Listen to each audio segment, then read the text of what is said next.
Morning students, welcome to BRGS online classes.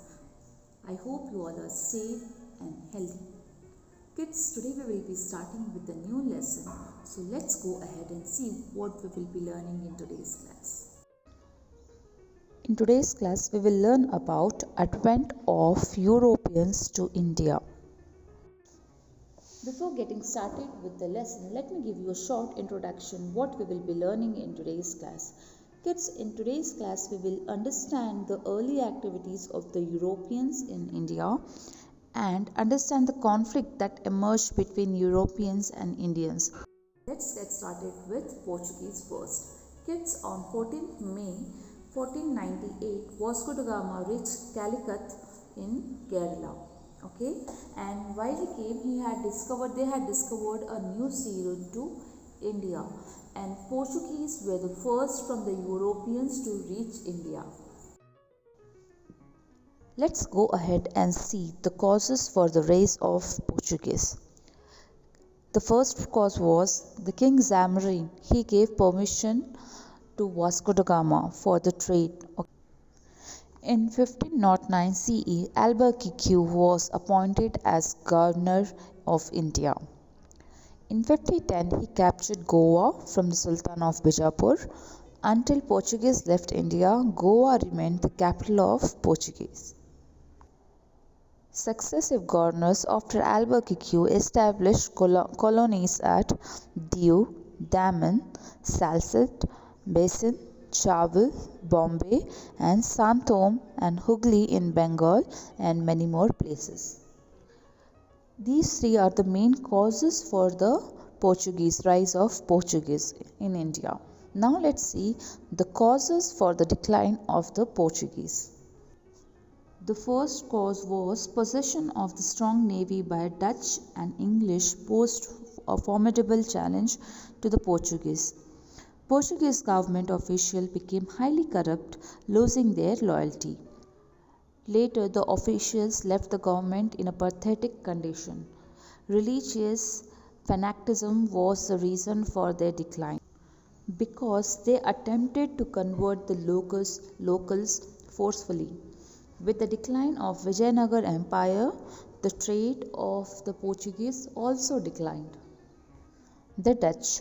After Portuguese, Dutch from Netherlands arrived in India. In 1602 CE, the Dutch East India Company was established. Please remember that in 1602 CE, Dutch East India Company was established.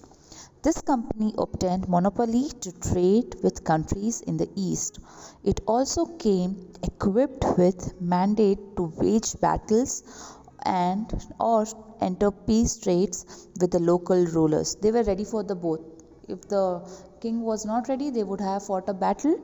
If the king was ready, they were ready to compensate that thing.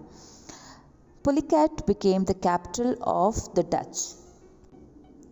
Dutch trading centers were at Agra, Machilipatnam, Surat, Karaikal, Nagapatnam, Cochin and other places were the trading centers. Decline of the Dutch. Dutch clashed with English, but the English defeated the Dutch. Unable to face the English competition, the Dutch turned their attention towards the island of Southeast Asia. The English. In the beginning, English followed peaceful trade as their policy, but they took advantage of decorating political situations in India to establish their political supremacy. Earlier they were like, we will practice only peaceful trade, but later what they did is they started to manipulate the things. Merchants of England who aspired to have trade with the Eastern found East India Company in 1600 CE. They established trade links with India with the permission of Queen Elizabeth. In the beginning, East India Company ships were anchored at Surat ports, like they were parked over in Surat ports. Sir Thomas Roe visited the court of the Mughal Emperor Jahangir in 1615 CE and obtained permission to trade in Surat. because he had to take the permission from the king, and at that time the Mughal king was Jahangir, and he had to take permission from him, and he got the permission to anchor his ships at Surat. Later, trade centers were established at Agra, Ahmedabad, and Bharuch. After this, they established trade centers at Calcutta, Madras, and Bombay.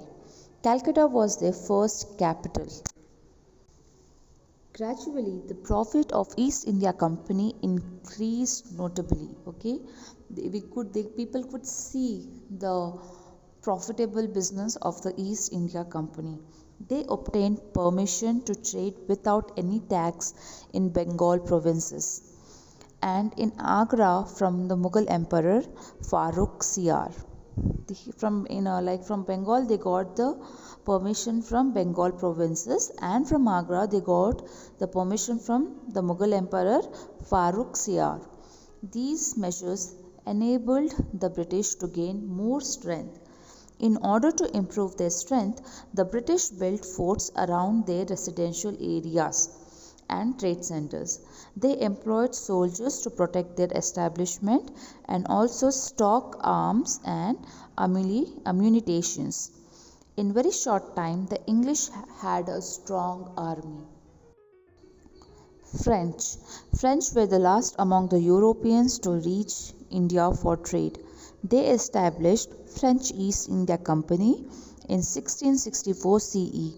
In India, the French opened their first warehouse at Surat in 1668 CE.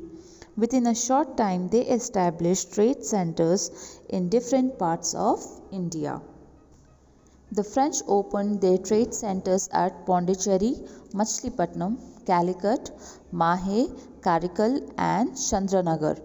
Pondicherry was the capital of the French. Dupleix, the governor of French, strengthens the influence of the French in Hyderabad and Carnatic regions with his clever diplomacy. Many battles took place between French and British, which were later known as the Carnatic Wars. The causes for decline of French army commanders in India were not given complete support by the government of France. Political confusion and revolution took place in France. This led their decline in India. French navy was not superior to the English navy. That's all from this lesson. Thank you very much for paying attention. Have a great day ahead.